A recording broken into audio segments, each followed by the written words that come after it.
These two silhouettes represent the start and end points of a 3,000-year evolution. On the left, the loose, wrapped construction of the Shang dynasty. On the right, the closed, buttoned uniformity of the 20th century. Across these eras, the structure of a garment functioned as more than just a stylistic choice. It served as a physical framework designed to align the wearer with the state's specific political and cosmic requirements. This structural evolution is governed by a mechanism known as donghua, or assimilation.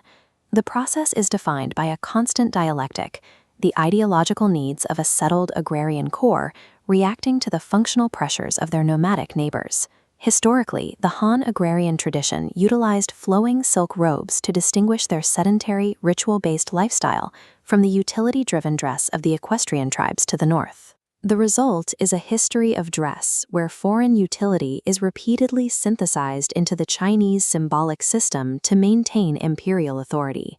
This is the yishang, the foundational archetype of Han dress. It is defined by two distinct components, a jacket and a skirt, joined by a specific V-shaped neck construction. By the Zhou dynasty, this evolved into the wraparound shangyi, or deep robe. Its rigid geometric construction mandated that the left lapel wraps over the right, a style called uim, which became the primary visual marker of civilized Han Chinese. The robe's very geometry encoded the principle of Tian Ren Hei, the unity of heaven and humanity.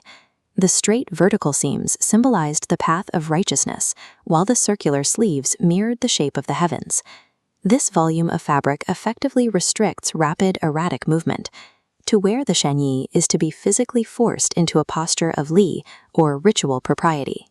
Consequently, the shangyi functioned as a vessel, aligning the body of the individual with the broader universal social order. This ritualized silhouette faced a crisis during the Warring States period. The shift from chariot warfare to cavalry made the long, restrictive shangyi a liability on the battlefield.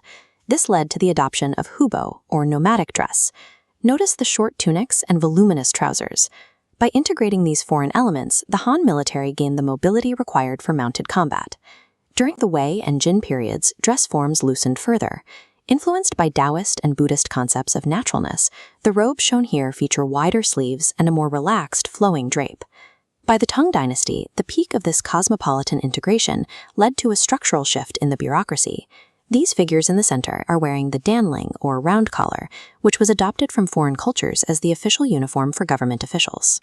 The Song dynasty eventually reacted against this foreign influence, returning to more conservative forms like the baija, an open jacket designed to project a simplified, more rigorous Neo-Confucian aesthetic.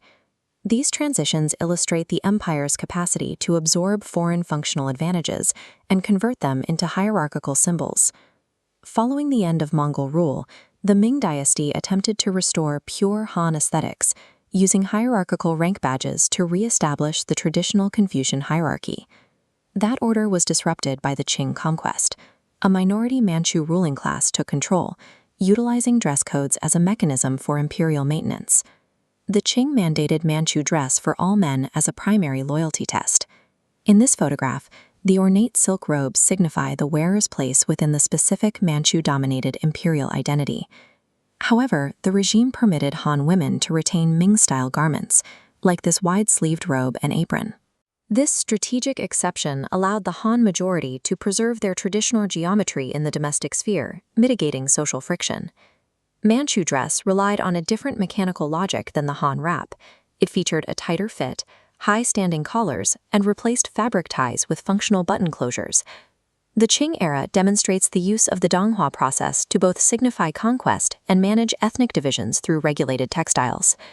The 1911 Xinhai Revolution ended the imperial era and its hierarchical dress codes. This transition is seen here in the Zongshan jacket worn by Sun Yat-sen, which blended military functionality with modern political symbolism. Following this reset, the Mao suit was engineered to eliminate dynastic complexity. This portrait shows how standard colors and simple fabrics were used to create a uniform visual identity across the population. Despite its simplicity, the garment remained highly symbolic. The 4 pockets and 5 buttons were encoded with republican virtues, replacing ancient cosmic motifs with secular political ideals. In the 21st century, this uniformity is being challenged by the resurgence of Hanfu. For today's modern youth, wearing these traditional, flowing robes is a proactive reclamation of ancient Han cultural geometry. This trend coincides with the rise of China chic brands like Shanghai Tang and Muxin, which synthesize traditional motifs with global fashion standards. This modern resurgence is the latest phase of the Donghua dialectic, China re-engineering its historical aesthetics for a new century of cultural influence.